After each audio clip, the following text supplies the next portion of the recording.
사무엘상 18장 1절부터 봉독하겠습니다. 다윗이 사울에게 말하기를 마침에 요나단의 마음이 다윗의 마음과 하나가 되어 요나단이 그를 자기 생명같이 사랑하니라. 그날에 사울은 다윗을 머무르게 하고 그의 아버지의 집으로 다시 돌아가기를 허락하지 아니하였고, 요나단은 다윗을 자기 생명같이 사랑하여 더불어 언약을 맺었으며, 요나단이 자기가 입었던 겉옷을 벗어 다윗에게 주었고, 자기의 군복과 칼과 활과 띠도 그리하였더라. 다윗은 사울이 보내는 곳마다 가서 지혜롭게 행하며 사울이 그를 군대의 장으로 삼았더니 온 백성이 합당히 여겼고 사울의 신하들도 합당히 여겼더라. 아멘. 오늘 장면은 참 아름답게 시작을 하네요. 다윗이 사울에게 인정을 받았습니다. 지난번 블레셋 골리앗을 상대로 해서 다윗이 전장터에 나가서 대승을 거두고 돌아왔습니다. 그랬더니 사울이 그제서야 이 다윗의 실력을 인정을 한 겁니다. 처음에는 못 믿었었죠. 그런데 이런 큰 전공을 올리고 나니까 정말 대단한 친구구나 이렇게 생각을 하고 자기 곁에 두고 싶었습니다.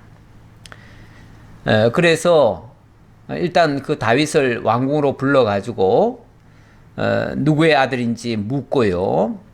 그리고 다윗이 이제 인사하고 가려고 하니까, 집으로 가려고 하니까 집으로 가는 것을 허락하지 않았다고 합니다. 자기 곁에 두고 싶은 욕심이 생긴 거죠. 그래서 다윗은 졸지에 왕궁에 거하는 이런 사람이 되었습니다. 오늘날로 말하면 일약 청와대에 근무하는 대통령의 보좌관이 된 거지요. 대단한 성공을 거둔 케이스가 되겠습니다. 자, 이랬더니 그 왕궁에는 사울만 있는 것이 아니고 또 사울의 아들 요나단도 있었죠. 근데 요나단이 보니까 다윗이 너무 멋있는 거예요. 그리고 그 다윗은 어쩌면 그의 마음이 요나단의 마음과 일치가 됐어요. 우리가 요나단의 그 마음 상태, 그 신앙 상태를 지난번에 한번 그 블레셋과의 전투에서 본 적이 있잖아요. 그 요나단의 마음은 이 사울과 같지 않았습니다. 오히려 가깝다면 다윗과 가까웠지요. 다윗의 신앙과 아주 일치된 면이 많았습니다. 같은 생각을 하고요, 같은 신앙을 가지고 있으면 서로를 알아봅니다. 그래서 정말 지혜자는요, 지혜자들을 알아봐요. 그리고 자기의 마음이 순수하면 그 순수한 사람을 좋아하게 돼 있습니다. 그러다 보니까 이 요나단이 다윗을 무척 사랑했다고 합니다. 얼마나 사랑했는지 1절 보니까 다윗이 사울에게 말하기를 마침에 요나단의 마음이 다윗의 마음과 하나가 되어 요나단이 그를 자기 생명같이 사랑하니라. 자기 생명같이. 물론 뭐 지금이야 첫눈에 그것을 알아보고 인정을 한 그 정도의 케이스이지만 이제 다윗의 일거수일투족을 이제 앞으로 계속 보게 될 거 아닙니까? 왕궁에 있는 동안에는 계속 보게 되지요. 보니까 보는 것마다 다 마음에 드는 거예요. 하는 일마다 다 너무 예쁘고 너무 멋있고 너무 정말 자기 마음과 딱 맞는 거예요. 일단 사상이 같아요. 하나님을 향한 그 마음 중심이 같아요. 그러니까 그가 하는 행동들이 다 멋있게 보이는 거예요. 예쁘게 보이는 거예요. 다 마음에 드는 거예요. 한마디로. 사람이 뭐 좋은 면이 있기도 하지만은 또 거슬리는 부분도 사실은 좀 있거든요. 많은 사람들 이렇게 상대하다 보면 어떻게 다 좋을 수 있겠어요. 경우에 따라서 좀 거슬리는 부분도 있지요. 근데 이 요나단과 다윗은 너무너무 같은 면이 너무 많았던 것 같아요. 그러다 보니까 서로 거슬릴 게 하나도 없어요. 그러다 보니까 야, 저 친구라면은 저 친구를 위해서라면 내가 죽는 일이라도 내가 달려갈 수 있겠다. 저 친구를 위해서라면 내가 무슨 일이든지 다 할 수 있겠다라는 생각까지 하게 된 거죠. 그게 바로 자기 생명같이 사랑했다. 누구든지 자기 생명을 귀하게 여기고 자기 생명이라면 모든 걸 다 주고도 바꾸지 않을 만큼 그 정도의 가치 있게 여기는 거 아니겠어요? 근데 친구를 위해서도 그 정도의 각오를 하고 친구를 위해서라면 뭐든지 다 할 수 있다. 진짜 사랑의 정말 진수를 보여주는 그런 모습이죠. 그리고 그날에 사울은 다윗을 머무르게 하고 그의 아버지의 집으로 다시 돌아가기를 허락하지 아니하였고 요나단은 다윗을 자기 생명같이 사랑하여 더불어 언약을 맺었으며, 조금 전에 사랑했다라고 표현을 했는데 그 사랑한 것을 마음속으로만 가지고 있는 게 아니고 실제로 다윗에게 자기가 그만큼 내가 너를 이만큼 사랑한다 라는 표시를 하는 거죠. 그 표시하는 게 뭐냐면 너와 나와 이제부터 친구하자.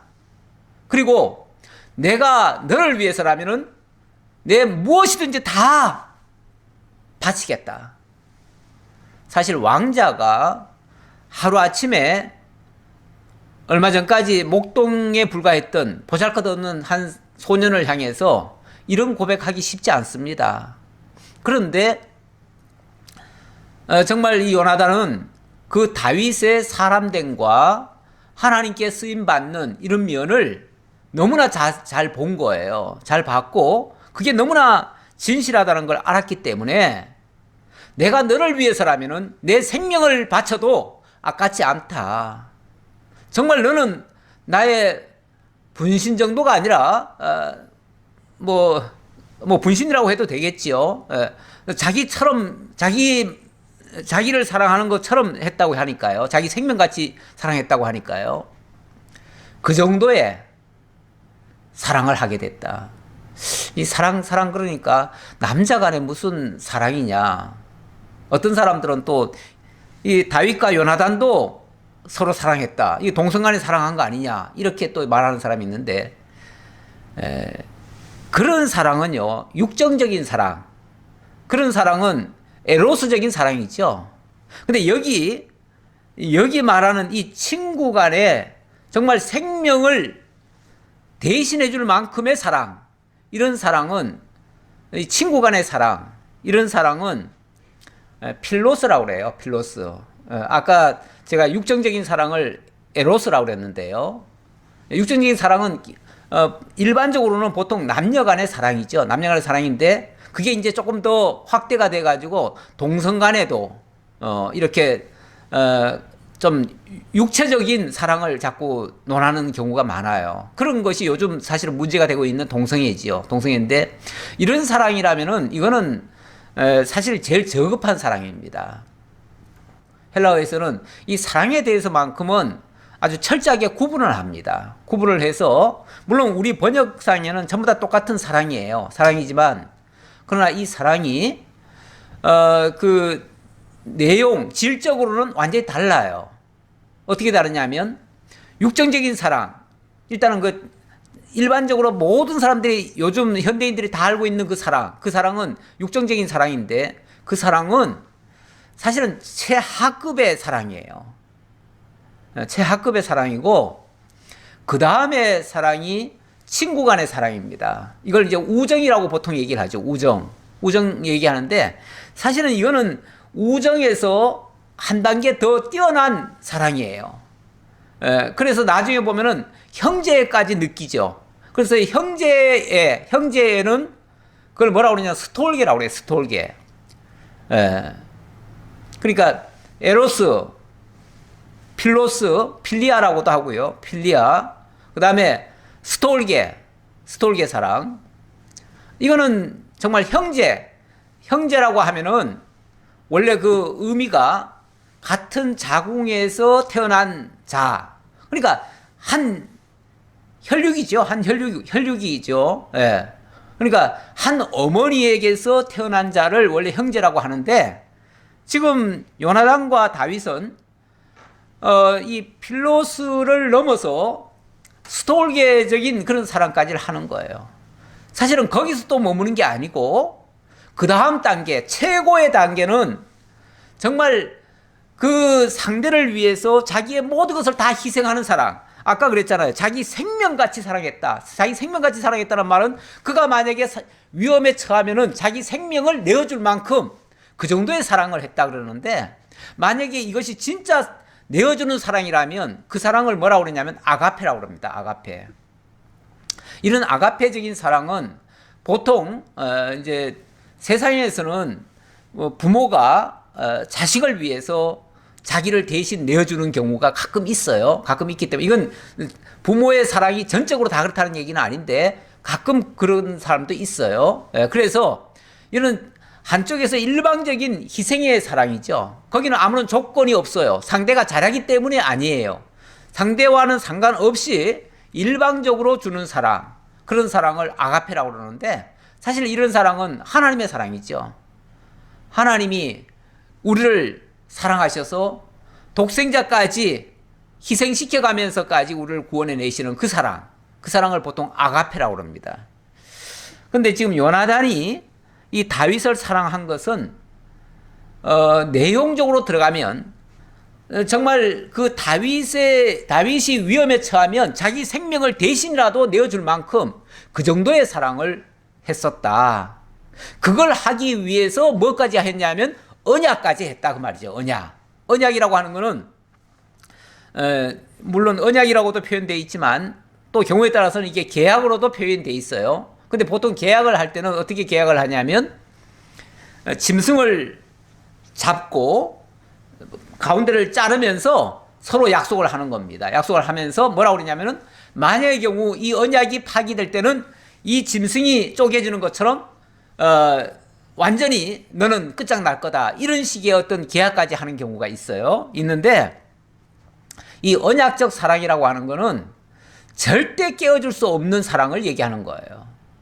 절대 깨어줄 수 없는 사랑까지를 하기 위해서 그런 언약을 맺었다라고 하는 말이에요. 그러면서 4절, 그 증표로서, 내가 너를 이렇게 사랑하고 있다라고 하는 그 증표로서 요나단이 자기가 입었던 겉옷을 벗어 다윗에게 주었고 자기의 군복과 칼과 활과 띠도 그리하였더라. 자기가 입었던 그 겉옷, 그러니까 자기가 완전 무장을 했던 그 모든 기구들이죠. 군사용 그런 기구들이죠. 그거는 자기 생명을 보호하는 거 아니에요? 하기 때문에 그거는 정말 자기만이 그게 딱 맞는 거죠. 그래서 남에게는 사실은 안 주죠. 안 주는 것이 원칙인데, 나를 보호하는 이걸로 너를 보호해 주겠다, 이런 얘기죠.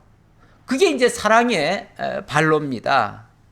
얼마나 사랑했으면 나를 보호하는 기구까지를 다 준다, 그 말이잖아요. 정말 이 다윗과 요나단의 사랑은 아주 특이한 사랑이에요. 어떤 면에서 아주 특이한 사랑이에요.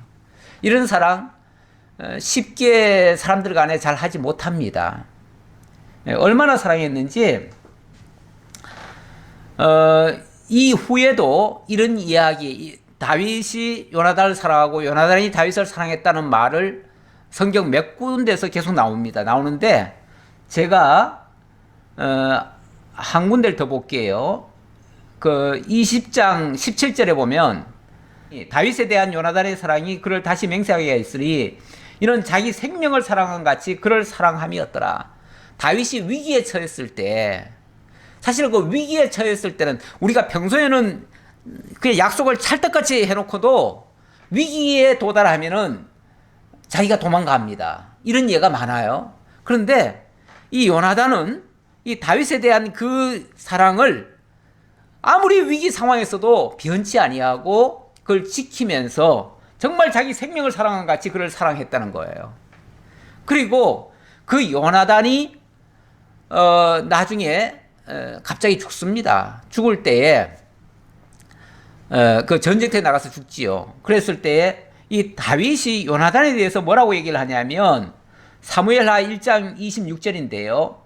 내 형 요나단이요. 이 요나단이 아마 나이가 좀 더 많았던 것 같아요. 그래서 형이라고 얘기를 하는데 내 형 요나단이요. 내가 그대를 애통함은 그대는 내게 심히 아름다움이라. 그대가 나를 사랑함이 기하여 여인의 사랑보다 더하였도다. 여인의 사랑보다 더하였도다. 그렇죠. 이 남녀 간의 사랑. 그것도 굉장히 열정적인 사랑인데 그것보다 훨씬 더 열정적인, 훨씬 더 희생적인, 훨씬 더 전적인 그런 사랑이 있었다라고 고백하는 그런 장면입니다. 요나단과 다윗의 마음은 이렇게 일치되는, 정말 이건 하나님을 가운데 두고 이렇게 맹세까지 해가면서 약속을 했다, 언약을 했다. 이 맹세까지 했다고 그러잖아요. 맹세까지. 내가 만약에 너를 못 지키면은 정말 내 목숨을 대신 내놓겠다. 이 정도의 맹세까지 해가면서 서로 사랑했었다. 위기 때 이러한 사랑의 모습이 많이 드러납니다. 어쨌든 이 다윗과 요나단의 이러한 사랑의 모습은 하나님이 우리를 사랑하시는 그런 모습을 많이 닮아 있어요. 그런 면에서 진정한 사랑이었다라고 말씀드릴 수 있겠습니다. 자, 5절입니다. 다윗은 사울이 보내는 곳마다 가서 지혜롭게 행하며 사울이 그를 군대의 장으로 삼았더니 온 백성이 합당히 여겼고 사울의 신하들도 합당히 여겼더라. 이 다윗이 이제 군장이 된 거 아닙니까? 군장이 돼서 사울이 좀 힘든 곳, 어려운 곳, 그런 곳이 있으면은 다 이 다윗을 보내는 거예요. 이제 다윗이 그만큼 믿음직스러웠던 거죠. 보내는 족족 정말 지혜롭게 다 해내는 거예요. 아무리 어려운 문제도 평소에 자기가 감당 못하고 남들이 하지 못한 일들 다윗만 보내면 다 해결돼 버려요. 얼마나 다윗이 지혜롭게 잘 했는지 몰라요. 갑자기 발탁이 됐지만 그의 능력은 이미 과거부터 오래전부터 일하던 사람들보다도 훨씬 더 능률도 좋았고 정말 그게 하나님의 지혜였어요. 아까 지혜 있게 했다고 그랬잖아요. 그 지혜가 하나님의 지혜로 말미암아 모든 일을 했기 때문에 그런 거예요. 그러니까 다윗은 무슨 일을 할 때 자기 생각대로 일하는 사람이 아니에요. 항상 하나님 앞에 기도하면서 하나님의 인도를 따라서 행하는 사람이에요. 그러다 보니까 크게 실수라는 것이 나타나지 않았지요. 그리고 매번 할 적마다 성공이 거두어졌지요. 자, 그러다가 6절 무리가 돌아올 때 곧 다윗이 블레셋 사람을 죽이고 돌아올 때에 여인들이 이스라엘 모든 성읍에서 나와서 노래하며 춤추며 소고와 경세를 가지고 왕 사울을 환영하는데 여인들이 뛰놀며 노래하여 이르되 사울이 죽인 자는 천천히요 다윗은 만만이로다 한지라. 하루는 다윗이 나가서 블레셋과 싸우고 왔어요. 싸우고 왔는데 완전히 대승을 거두고 온 거예요. 그런데 이렇게 손쉽게 많은 대적을 물리치고 오기가 쉽지 않거든요. 쉽지 않은데 전에 사울이 나가서 그 방어할 때보다도 10배는 더 성공적으로 사실은 승리를 거두고 온 거예요. 그러니까 백성들이 봤을 때 야, 다윗의 이 업적은 사울이 한 것보다 훨씬 더 나은데? 그러다 보니까 자연스럽게 백성들 입에서 무슨 소리가 나오냐면 일단은 전쟁에 승리를 했으니까 축제 분위기 아닙니까? 축제 분위기고, 이제 승리한 장군은 개선 장군이 돼가지고 돌아와요. 근데 개선 장군으로 돌아오니까 이제 환영을 할 거 아니에요. 환영을 하는데 그냥 와 그러기만 하겠어요? 예, 이제 거기서 왜 당신을 이렇게 추앙하고 환영을 하는지 거기에 대한 무슨 말이 있겠지요. 근데 그 말 속에 막 찬양을 하는 거예요. 무슨 찬양을 했냐면 사울이 죽인 자는 천천히요 다윗은 만만이로다. 사울은 전쟁터에 나가서 예를 들어서 한 1000을 죽였는데 1000을 죽였다면 다윗은 만만을 죽였다.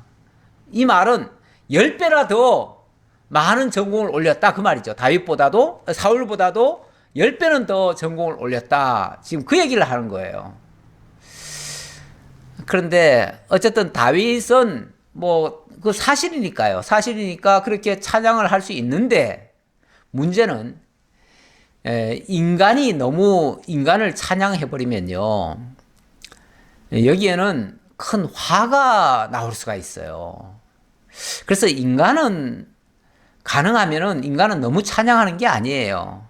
물론 인간들 중에서 잘하는 사람이 있지요. 잘하면은 우리가 칭찬은 할 수 있어요. 있는데 그것도 누구와 비교를 해가면서 칭찬하는 거 이거는 사실은 굉장히 주의할 일이에요. 아니, 다윗이 잘했으면은 잘했다라고 칭찬을 해야지요. 잘했다고 칭찬만 해도 그렇게 화가 안 될 것 같은데 사울은 천천히요 다윗은 만만이다 하니까 이건 완전히 대비되는 거 아니에요? 대비되면은 결국은 다윗의 업적이 사울보다 더 낫다. 그러면은 지금 사울은 왕이고 다윗은 지금 군장인데 실제로는 다윗이 더 훌륭하다, 더 낫다.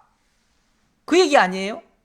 그 얘기니까 뭐 딴 사람들은 그게 사실이니까 그런가 보다 하고 그냥 같이 뭐 그런 노래를 했다면 같이 그 노래를 또 같이 불렀을 수도 있어요. 그런데 문제는 그 소리를 결국은 왕도 듣잖아요. 왕도 듣는데 왕의 입장에서 봤을 때 다윗이 지금 나보다 10배는 더 전공을 올렸다고 지금 그걸 지금 칭찬을 하고 있어? 온 백성들이 다윗을 더 추앙을 하고 있어? 그렇다면 나보다 더 낫다는 얘기인데 그렇다면 그 다음에 저 다윗에게 돌아갈 것은 결국 이 왕자리가 그리로 넘어가는 거 아닌가? 라고 하는 의심이 드는 거죠. 일종의 시기심에서 나온다고도 할 수 있어요. 근데 이 시기라고 하는 게 그냥 나오는 건 아니죠. 시기라고 하는 거는 자기보다 더 낫다고 할 때 또는 자기와 대비될 때 자기는 부족한데 상대가 너무 잘 될 때 나는 이렇게 내려앉았는데 상대는 막 올라갈 때 그럴 때 시기가 나는 거죠. 누구든지 사실은 시기가 납니다. 그렇게 되면 날 수밖에 없어요. 그래서 남을 칭찬하더라도 좀 지혜롭게 칭찬을 해야 돼요. 근데 요즘 사람들 보면은 뭐 칭찬은 고래도 춤추게 한다 그래가지고 뭐 다 퍼놓고 칭찬만 하면 장땡인 줄 알아요? 최고인 줄 알아요? 그런데 사람의 칭찬에는요 화가 있다는 말이 있어요. 덮어놓고 칭찬하는 거 아니에요. 물론 그 사람을 격려하고 그 사람이 힘을 더 내서 더 열심히 하게 하기 위해서 개인적으로는 그 사람을 불러가지고 너가 정말 잘하고 있다. 이렇게 잘하면 되겠다. 이렇게 개인적으로 격려하는 차원에서 하는 정도는 칭찬이 가능하죠. 괜찮지요. 괜찮은데 특히 누구하고 비교를 한다든지 이렇게 되면 그 비교 당하는 사람은 당장 굉장히 분노가 일어나 일단 화가 나요. 그리고 그렇게 자기와 비교돼 가지고 더 낫다고 하는 사람은 미워지는 거예요. 미워지면요 사람이 한번 미움이라고 하는 것이 들면 이거 무섭습니다. 처음에는 그냥 단순히 밉다가요 그가 하는 일들이 그 다음부터는 전부 다 아주 밉상이에요. 밉상 정도가 아니라 막 도저히 못 견디겠는 거예요. 못 견뎌가지고 그 다음에는 기회 되면은 막 욕설을 퍼붓기도 하고요. 또 나중에 어떤 또 기회가 되면 죽이려 할 거예요. 죽이려 해요. 저놈 때문에 내가 안 된다. 그렇다면 저놈을 제거해야 된다. 예. 저놈은 나의 경쟁자다. 나와 싸워야 될 대상이다. 이렇게 생각하는 거죠. 적으로 규정해버리는 거죠. 적으로 규정해버리면요. 그 다음에는 그를 제거하고자 하는 마음까지 생겨요. 지금 이 사울에게 드는 생각이 바로 이런 생각입니다. 물론 이런 생각, 이렇게 시기심, 시기, 질투, 미워하는 마음, 이런 것들 결코 하나님이 주신 마음이라고 할 수는 없지요. 이거는 악한 사단이 지금 그런 것에 틈을 탄 거예요. 틈을 타가지고 결국은 자기 속으로 쑥 들어온 거예요. 우리 이 사울에 대해서는 하나님이 누누이 그런 말씀 하시죠. 하나님의 부리신 악신이 그를 힘있게 그를 작동시켰다. 이런 식으로 얘기를 했는데, 하나님이 직접 악신을 보냈다는 얘기는 아니지만, 하나님이 어찌 보면은, 악신도 결국은 하나님의 허락하에 움직이는 존재 아닙니까? 그러니까 하나님의 허락을 받은 거예요. 받아가지고, 그러니까 하나님이 적극적으로 네가 이렇게 해라가 아니라, 그 악신이 기회만 되면은 타고 들어가는 거예요. 타고 들어가는데, 내가 하나님께 붙들려 있으면은 악신이 그런 작동을 하더라도, 장난을 치더라도 거기에 휘말려 들어가지 않지요. 그런데 내가 정신을 못 차리고 있으면요, 내가 진리의 말씀에 굳게 서 있지 않으면은 이 악신의 유혹에 그냥 넘어가는 거예요. 그러다 보니까 결국은 사울은 악신의 포로가 돼버렸고 악신이 시키는 대로 하는 거예요. 그러니까 시기, 질투에서 그 다음에는 미움으로 바뀌어지죠. 그러다가 결국은 그를 죽이려고까지 하는 이런 이제 엄청난 죄가를 잊게 되는 거죠. 그래서 사울이 8절에 보니까 이렇게 말합니다. 사울이 그 말에 불쾌하여 심히 노하여 이르되 다윗에게는 만만을 돌리고 내게는 천천만 돌리니 그가 더 얻을 것이 나라 말고 무엇이냐 하고, 실제로 다윗이 나라를 얻겠다고 했습니까? 그리고 지금 이런 상황에서 누가 사울의 왕위를 뺏어가지고 다윗에게 주려고 합니까? 아무도 그런 생각 안 해요. 아무도 그런 생각 안 하는데, 자기가 그 어떤 시기와 질투심이 결국은 의심을 만들어내고, 결국은 자기 피해 의식이 자기로 하여금 점점 그 구렁텅이를 밀어 넣어가지고 결국 내 왕위까지도 저놈이 뺏어가겠구나라고 이렇게 확대 해석을 하는 거죠. 피해의식에 젖은 사람들이 이런 극단적인 생각을 할 수가 있어요. 왜 아벨과 가인에게서 하나님이 아벨의 것을 받으시고 가인의 것을 안 받으니까 가인이 거기도 이제 비교가 돼가지고 시기심이 일어났죠? 막 질투가 일어났어요? 막 미워하기 시작해요? 그런데 하나님이 그때 만류하십니다. 가인아, 죄가 네 문 앞에 와 있는데 너는 그 죄를 다스릴지니라, 이렇게 얘기를 해요. 다시 말하면 너에게 그런 악한 신이 와가지고 너로 하여금 지금 시기, 질투, 미움, 죽이고자 하는 그 마음을 지금 자꾸 불어넣고 있는 중인데, 너는 그 말을 듣지 말고 다스려라. 다시 말하면 네가 물리치고 네가 주도적으로 동생을 사랑해야지, 이렇게 바꿔라, 그 말이죠. 네. 그런데 가인은 그렇게 못하지요. 못하고 결국은 들판으로 동생을 끌어내가지고 쳐 죽이죠. 죄가 문 앞에 엎드리고 있는데요, 우리가 다스리지 못하면 결국 그 죄의 포로가 되고 그 죄의 노예가 돼가지고 그 죄가 시키는 대로 할 수밖에 없어요. 자기가 죄를 짓는다기보다도 제 시키는 대로 할 수밖에 없어요. 제 종로로 타는 거예요. 제 종로로 타면 결국은 남을 죽이고 결국은 그렇게 되면 자기도 죽는 거예요. 죽는 거예요. 그날 후로 사울이 다윗을 주목하였더라. 이 주목했다는 말은 좋게 말하면은 뭘 우러러보기 위해서 그가 하는 일을 본받기 위해서 주목할 수도 있지만 사울은 그게 아니죠. 저놈 기회 되면 내가 죽인다. 요거 그 기회를 찾는 거죠. 그 기회를 찾는 주목을 한 거죠. 10절입니다. 그 이튿날 하나님께서 부리시는 악령이 사울에게 힘있게 내림에 그가 집안에서 정신없이 떠들어대므로 다윗이 평일과 같이 손으로 수금을 타는데 그때 사울의 손에 창이 있는지라. 그 이튿날입니다. 이튿날인데 아까 그랬지요. 그 가인에게 죄가 문 앞에 기다리고 있는데 엎드리고 있는데 네가 죄를 다스려라. 그렇게 얘기한 것처럼 지금 사울에게도 지금 악령이 와가지고 지금 막 혼란스럽게 만들어요. 혼란스럽게. 막 미움, 시기, 질투 이런 것들이 막 증폭이 돼가지고 이 저놈을 막 죽여야 되겠다 이런 생각이 이제 들게 된 거죠.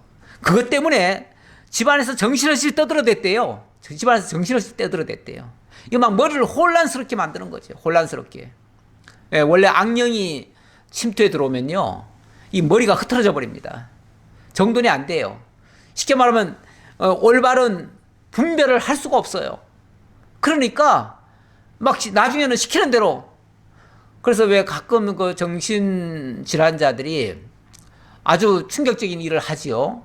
하는데 왜 그렇게 했냐고 나중에 정신 차렸을 때 물어보면요, 자꾸 누가 시켰대요. 자꾸 뭐 죽이라고, 저놈 죽이라고 시켰대요. 맞아요. 그 악령이 쉽게 말하면 시키는 거예요. 시키는데 죄가 문 앞에 엎드리고 해라 하더라도 그걸 네가 다스려라 라고 지금 하나님 말씀하신 건데 그걸 못 다스리는 거죠. 못 다스리면 결국은 죽이고자 하는 결과까지 나오지요. 예. 근데 그것도 모르고 다윗은 평소처럼 어제는 그 엄청난 전과를 올렸지만 오늘은 또 자기 본분을 다해서 충성스럽게 사울에게 지금 수군을 타주고 있습니다. 왜냐하면 사울은 지금 막 정신없이 막 행설수설하고 뭐 왔다 갔다 하고 지금 막 그러고 있어요. 그러고 있으니까 자기가 빨리 수금을 타가지고 정말 하나님의 역사가 있도록 이렇게 이제 사울을 위해서 사울을 도와주려고 자기 희생을 다하고 있는 중이죠.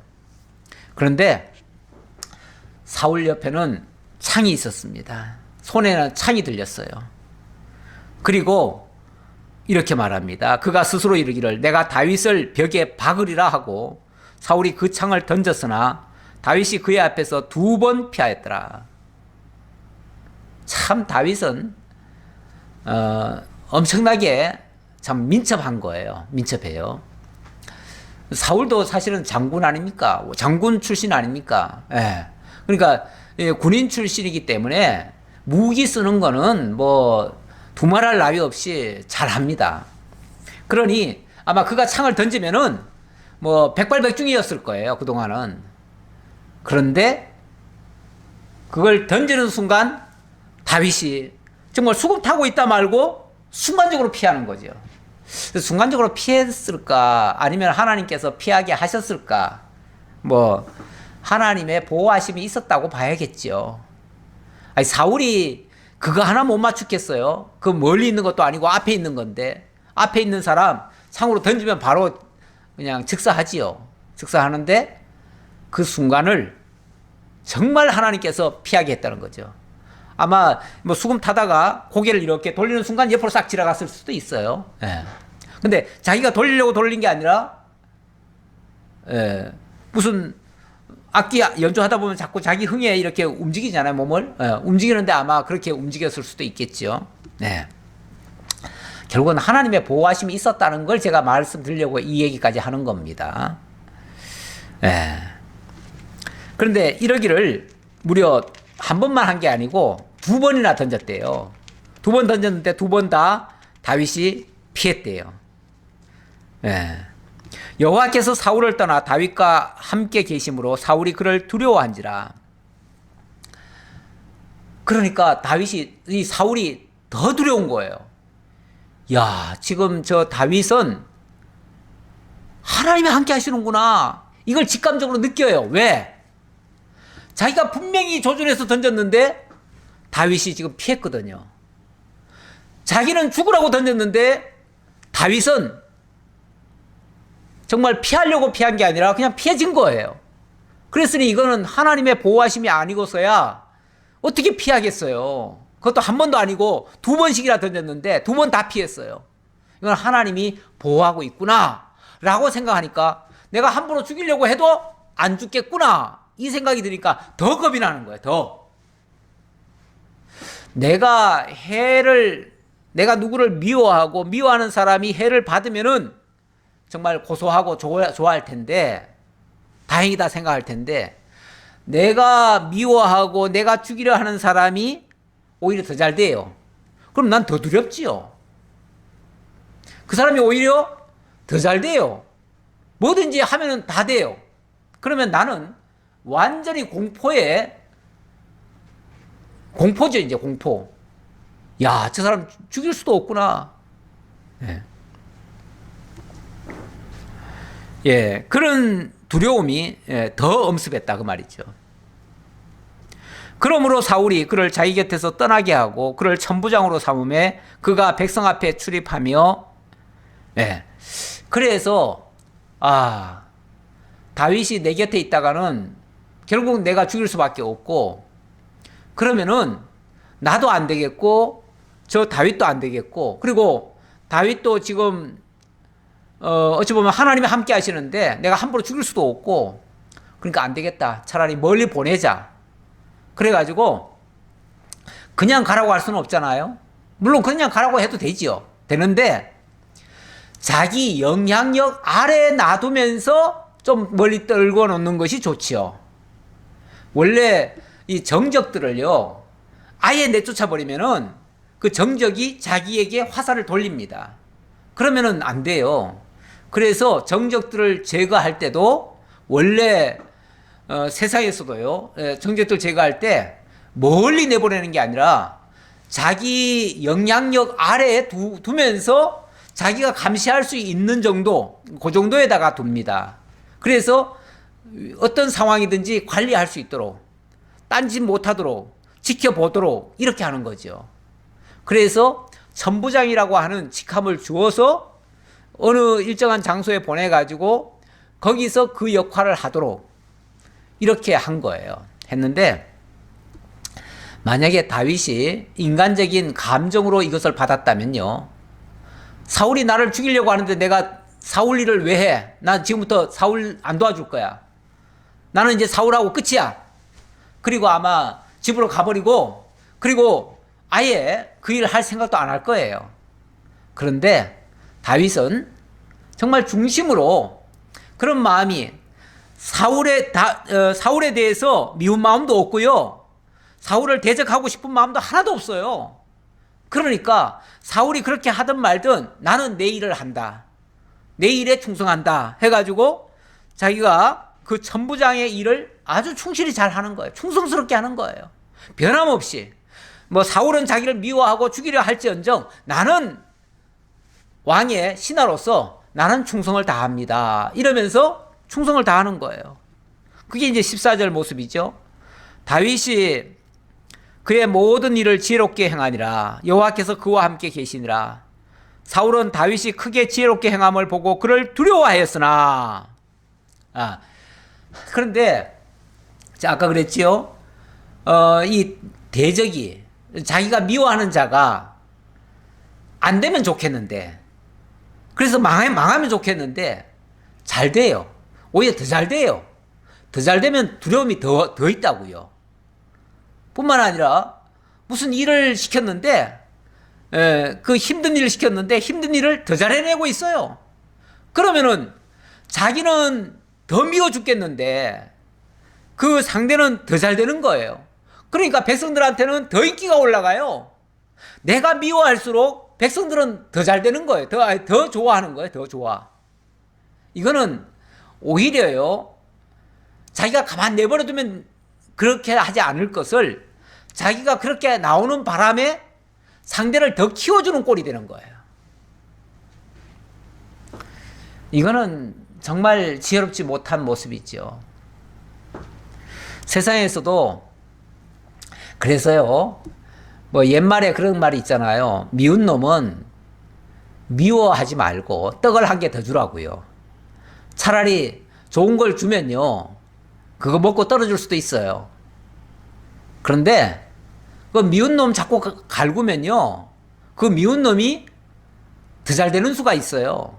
더 잘 되면은 약은 나만 약 오르고요, 나만 더 손해보는 거예요. 그래서 미운 자를 내가 어떻게 하려고 하지 말고, 정말 그가 잘못하고 그가 정말 하나님 앞에 범죄하는 자 같으면은 차라리 나는 그냥 선대를 하고 하나님께 맡겨버려요. 그게 이제 원수의 머리에다가 숯불 넣는 것 같은 건데, 그렇게 하는 것이 최선의 방법입니다. 혹시 우리도 세상에 살다가 미운 사람이 있습니까? 나를 괜히 갉아가지고 회사에서도 어렵게 하는 사람이 있습니까? 집안에서도 나를 괴롭히는 사람이 있습니까? 그런 사람이 있으면요, 떡 하나 더 주세요. 더 잘해 주세요. 그러면요, 하나님께서 알아서 다 처리하실 거예요. 내가 어떻게 할 생각 안 해도 돼요. 만약에 억울한 일을 당했으면 그렇게 하시라, 그 말이에요. 괜히 멀쩡한 사람 미워하지 말고요.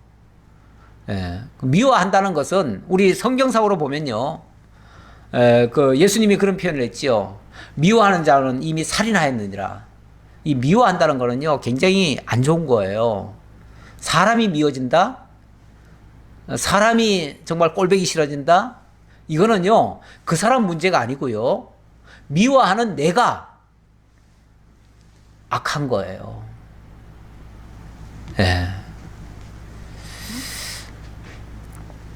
온 이스라엘과 유다는 다윗을 사랑하였으니 그가 자기들 앞에 출입하기 때문이었더라. 오히려 사울이 미워하면 미워할수록 다윗은 더 충성을 하고요, 더 충성을 하니까 백성들은 더 좋아하고요. 이거는 뭐 점점 다윗만 더 키워주는 꼴이 되는 거예요. 이렇게 하는 것은 지혜로운 방식이 아니다라는 말씀입니다. 사울이 다윗에게 이르되 내 맏딸 메랍을 너에게 아내로 주리니 오직 너는 나를 위하여 용기를 내어 여호와의 싸움을 싸우라 하니, 이는 그가 생각하기를 내 손을 그에게 대지 않고 블레셋 사람들의 손을 그에게 대게 하리라 함이라. 사울의 생각, 이런 걸 이제 꼼수라고 그러죠. 꼼수. 꼼수는 원래 통하지 않는 겁니다, 원칙상은. 그런데 사람들은 이런 꼼수를 많이 쓰지요. 소위 말해서 아주 치밀한 계획을 세우는 거예요. 치밀한 계획. 무슨 계획이요? 다윗 죽일 계획. 다윗을 정말 저놈을 제거해야 되겠는데, 저놈을 없애야겠는데, 저놈을 없애려니까 내 손으로는 도저히 없앨 수가 없고요. 어떻게 좀 힘든 일을 시키니까 오히려 더 잘하고요. 그리고 어떻게 해요? 내 손으로 못 죽이면 저 적진에 보내가지고 적을 통해서라도 죽여야겠다, 이런 생각을 한 거예요. 이거 굉장히 악한 생각이죠. 그러면서 아주 교활한 생각이죠. 악한 정도가 아니라 아주 교활하죠. 교활한데, 그렇게 하기 위해서는 어쨌든 뭘 해야 됩니까? 다윗을 끌어내야지요. 끌어내야 되는데, 끌어내기 위해서 어떤 유인책을 써야지요. 쉽게 말하면 당근을 줘야지 다윗이 그 말을 들을 거 아니에요? 그렇게 하기 위해서 누굴 이용하냐면 자기 딸을 이용합니다. 자기 딸. 자기 큰딸, 맏딸이죠. 맏딸 메랍을 너에게 아내로 주겠다, 이런 제안을 해요. 다윗아, 네가 너무너무 많은 전공도 올리고 너무너무 잘하고 있는데, 그래서 내가 너를 특별히 내 사위를 삼고 싶다, 이렇게 얘기하는 거죠. 내가 메랍을 너에게 시집 보내주마. 그 대신 조건을 하나 조건이 하나 있지요. 그냥 주겠어요. 그냥 줄 리가 만무하지요. 조건은 뭐냐면은 네가 나를 위해서 충성을 다해다오. 지금 자꾸 블레셋이 어느 한 지역에서 자꾸만 우리를 힘들게 하고 있는데 네가 가서 저 적진 안으로 들어가 가지고, 그러니까 오는 자들을 막으라는 얘기가 아니고요. 아예 블레셋 안으로 들어가라는 거예요. 들어가 가지고 적진을 완전히 파하고 와라. 그러면은 너에게 내 딸을 주겠다. 이렇게 제안을 하는 거죠. 속이 뻔히 보이잖아요. 이걸 어떤 사람이 예 그러겠습니다 라고 덥석 받겠어요. 그래서 18절 다윗이 사울에게 이르되 내가 누구며 이스라엘 중에 내 친속이나 내 아버지의 집이 무엇이기에 내가 왕의 사위가 되리까 하였더니, 그렇죠. 다윗의 입장에서는 아이고 제가 뭐라고요. 저 보잘것없는 저 베들레헴에서 그냥 목동 생활 하던 사람이고 우리 아버지도 별 없는 그냥 양치기일 뿐이었어요. 우리 집안 아무것도 없어요. 보잘것 하나도 없어요. 그런데 어떻게 제가 감히 왕의 사위가 될 수 있겠습니까? 라고 거절을 했지요. 거절을 했는데 사울의 딸 메랍을 다윗에게 줄 시기에 몰라 사람 아드리엘에게 아내로 주었더라. 이건 또 무슨 소리입니까? 예, 결국은 사울은요 다윗에게 메랍을 시집 보낼 마음 요만큼도 없었어요. 근데 왜 그런 소리 했는가? 그냥 다윗에게 그냥 당근을 던져준 거예요. 왜 쉽게 말하면 미끼에다가 좋은 걸 물려놓지요. 물려놓는데 실제 먹으면은 그 먹겠다고 덥석 입을 대는 순간 찔리는 거죠. 찔려서 그냥 코가 깨이는 거죠. 원래 모든 그 낚시할 때 그 미끼가 그거 아닙니까? 예. 결국은 줄 마음 하나도 없었어요. 그러니까 어떻게 해요? 이제 약속한 때가 됐을 때인데, 예. 이제는 그 딸을 시집 보내야 될 판인데 다윗에게 줘야 될 때가 되니까 그 전에 그냥 딴 데로 시집 보내버린 거예요. 그러니까 마음이 전혀 없었던 거죠. 괜히 그 말 했던 거죠. 자, 그래서 이 계획은 일단 실패가 됐습니다. 그런데 또 한 번 기회가 옵니다. 20절. 사울의 딸 미갈이 다윗을 사랑하며 어떤 사람이 사울에게 알린지라 사울이 그 일을 좋게 여겨 스스로 이르되 내가 딸을 그에게 주어서 그에게 올무가 되게 하고 블레셋 사람들의 손으로 그를 치게 하리라 하고 이에 사울이 다윗에게 이르되 네가 오늘 다시 내 사위가 되리라 하니라. 그런데 일단은 이제 메랍 주겠다고 한 거는 실패가 됐지요. 그거는 이제 없던 일이 돼버렸어요. 그런데 가만히 이야기를 듣자 하니까 둘째 딸 그 미갈이 다윗에게 굉장히 호감을 갖고 있다는 거예요. 예, 그래서 다윗에게 다시 연락을 했어요. 뭐라고 연락했냐면은 일단은 지난번에 그 메랍을 주기로 했다가 그거는 못 줬으니까 그거는 미안하다. 근데 그때는 메랍이 그냥 너한테 시집 안 가려고 해서 어쩔 수 없이 그냥 시집 가고 싶은 대로 그냥 가게 했다. 하지만 이 미갈은 너를 너무너무 좋아하는 것 같다. 그래서 이 미갈은 내가 너에게 꼭 보내마. 그리고 미갈이 가겠다고 하니까 미갈이 너를 사랑한다고 하니까 미갈은 내가 너에게 꼭 보내마. 그러니까 이번에는 내 말 믿고 이거는 진심이다. 진심이니까 이번에는 내 사위가 되어다오 라고 얘기를 한 거죠. 얘기를 했는데 얘기는 그렇게 하면서도 한편으로는 요게 올무다. 이렇게 하면은 아마도 다윗이 이번에는 들을 것이다. 왜? 지난번에는 메랍이 시집가기 싫어서 그랬으니까 핑계가 좋잖아요. 이번에는 그 미갈이 널 사랑하니까 얼마나 좋은 기회예요.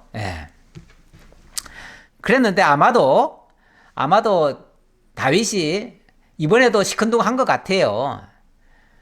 왕이요, 제가 어떻게 왕의 사위가 되겠습니까? 뭐 제발 저는 잊어주세요. 저는 아닙니다. 라고 한 것 같아요. 그러니까 22절 사울이 그의 신하들에게 명령하되 너희는 다윗에게 비밀히 말하여 이르기를 보라 왕이 너를 기뻐하시고 모든 신하도 너를 사랑하나니 그런즉 네가 왕의 사위가 되는 것이 가하니라 하라. 아무래도 다윗이 머뭇머뭇거리니까 신하들을 시켜가지고 어떻게 해서든지 설득시켜라 그 말이죠. 어떻게 해서든지 설득시켜라. 그래가지고 이번에는 말 듣게 해라. 이번에는 진심이다. 이제 왕이 직접 말을 했지만은 일단 그 말은 이제 고지 안 들었지요. 안 들었는데 신하들이 와가지고 계속 그 얘기를 하니까 혹시나가 아니라 사실은 뭐 그 속셈은 다 알고 있어요. 다 알고 있지만 못 이기는 척하고 좋습니다 하고 이제 오케이 한 것 같아요. 23절 사울의 신하들이 이 말을 다윗의 귀에 전하며 다윗이 이르되 왕의 사위 되는 것을 너희는 작은 일로 보느냐? 나는 가난하고 천한 사람이라 한지라. 사울의 신하들이 사울에게 말하여 이르되 다윗이 이러이러하게 말하되이다 하니 사울이 이르되 너희는 다윗에게 이같이 말하기를 왕이 아무것도 원하지 아니하고 다만 왕의 원수의 보복으로 블레셋 사람들의 포피 100개를 원하신다 하라 하였으니 이는 사울의 생각에 다윗을 블레셋 사람들의 손에 죽게 하리라 함이라. 역시 사울 기대를 저버리지 않네요. 역시 그 계략이었어요. 무슨 계략이냐면 어떻게 해서든지 좌우간 블레셋 사람 손에 다윗을 넘겨가지고 다윗이 자기 손 안 대고 블레셋 사람의 손에 의해서 죽게끔. 와, 이거는 자기가 죽이는 것보다 더 나쁜 거죠. 원수의 손을 빌어가지고 죽게 하는 거. 아주 최악이죠, 최악. 완전히 사울이 그냥 바닥으로 갑니다. 최악으로 갑니다. 가는데 다윗이 말을 금방금방 안 들으니까 막 별의별 말로 다 구슬르다가 나중에는 아유 제가 어떻게 하겠습니까? 그리고 거절한다는 말이 무슨 이게 말이나 되는 얘기입니까? 하고 거절하니까 그러면 완전히 거절은 아니고 내가 딱 한 가지만 내가 너한테 부탁할게. 딱 한 가지가 뭐냐면 블레셋 사람들의 포피 100개만 배워라. 그러는 거예요. 이 포피라고 하는 거는 원래 남자들 생식기를 얘기하는 거예요. 생식기 끝을 원래 이제 할례할 때 이렇게 생식기 끝을 자르잖아요. 자르는데 아마 그거를 100개를 잘라와라. 그 말은 결국 블레셋 남자들 100명을 죽이고 그 증표를 가져와라. 그 얘기죠. 그 얘기예요. 옛날에 참 우리나라 사람들이 일본 사람들이 한국에 쳐들어와가지고 임진왜란 때나 이럴 때요. 우리나라 쳐들어와가지고 우리나라 군인들 죽이고 귀를 뭐 잘라가든지 코를 잘라가든지 막 이렇게 해가지고 막 이렇게 많은 전과를 올렸다라고 보고하고 이런 적이 있어요. 참 잔인하죠, 인간들이. 사람을 생명을 살상하는 것도 무서운 일인데 그걸 증표 삼겠다고 그거까지 증표까지 가져오라고 하는 거 정말 사악한 일을 시키는 거예요. 근데 어쨌든 다윗으로서는 이게 지금 원수를 제거하는 거니까 좋습니다. 뭐 그거라면 제가 하겠습니다. 그래가지고 사울의 신하들이 이 말을 다윗에게 아뢰매 다윗이 왕의 사위에 되는 것을 좋게 여김으로 결혼할 날이 차기 전에 다윗이 일어나서 그의 부하들과 함께 가서 블레셋 사람 200명을 죽이고 그들의 포피를 가져다가 수대로 왕께 드려 왕의 사위가 되고자 하니 사울이 그의 딸 미가를 다윗에게 아내로 주었더라. 이번에는 다윗이 그 말을 들었네요. 근데 뻔히 알면서도 그 속셈 알면서도 왕이 나중에 딴소리 못하게 하려고 어쨌든 이 일을 통해서 원수도 갖고요. 저 블레셋 원수도 갖고요. 그리고 사울로도 더 이상 딴소리 못하게 하려고 아마 들어준 것 같아요. 들어줘가지고 100개만 가져오라 그랬는데 아예 그냥 200개 해줘서 버렸어요. 그냥 배나 더 해가지고 자 보세요. 이렇게 해가지고 왔습니다 하고서 200개를 줬어요. 자, 그러니 뭐 사울이 사실은 실제로 미갈을 시집 보낼 마음이 없었겠지만 어쩔 수 없이 줘야지요. 뭐 어떻게 해요. 어쩔 수 없이 줬어요.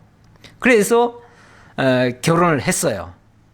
결혼까지 했는데 28절에 보니까 여호와께서 다윗과 함께 계심을 사울이 보고 알았고 사울의 딸 미갈도 그를 사랑하므로 사울이 다윗을 더욱 두려워하여 평생의 다윗의 대적이 되니라.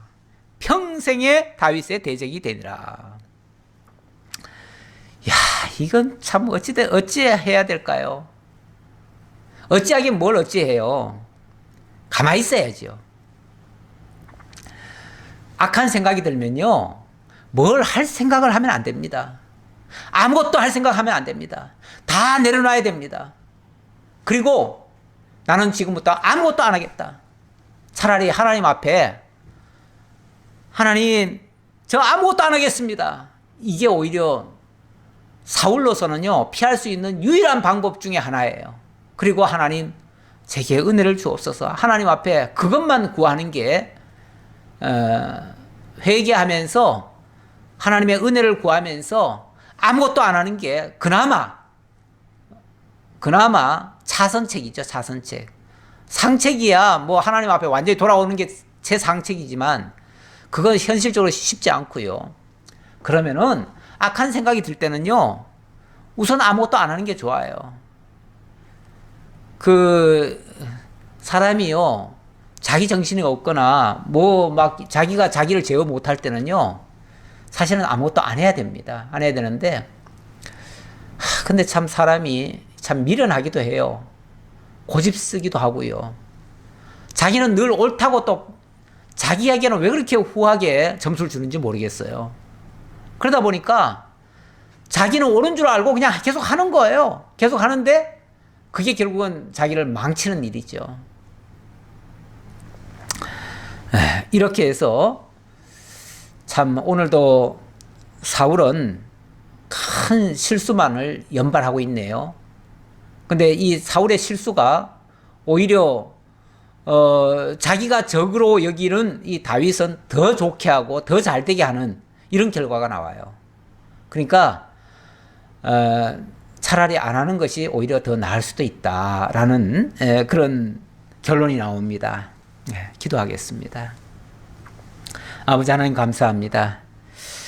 참 하나님이 하시는 일 너무나 놀랍습니다. 정말 하나님이 함께 하시지 않으면 인간은 악한 생각을 할 수밖에 없고 그 악한 생각은 사람을 미워하고 죽이고자 하는 이런 악행까지 저지르게 됩니다.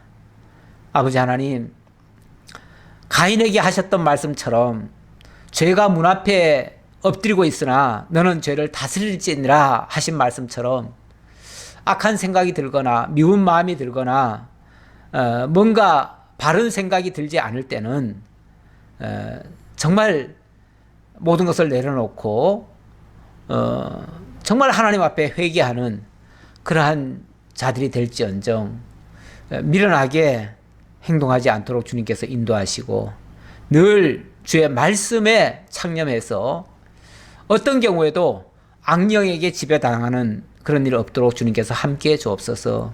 우리 성리로 교회가 정말 진리의 반석 위에 견고히 서고 어떤 악행에도 어떤 악령에게도 지배받지 아니하고 하나님의 인도 따라만 굳게 세워지는 교회 되도록 역사해 주옵소서. 성도들 가운데서도 어려운 일 당하고 계신 분이 있다면 주님께서 돌보시고 정말 주님 앞에서 바로 세워질 수 있도록 하나님 역사해 주옵소서. 모든 걸 감사드리옵고 예수님 이름으로 기도하옵나이다. 아멘.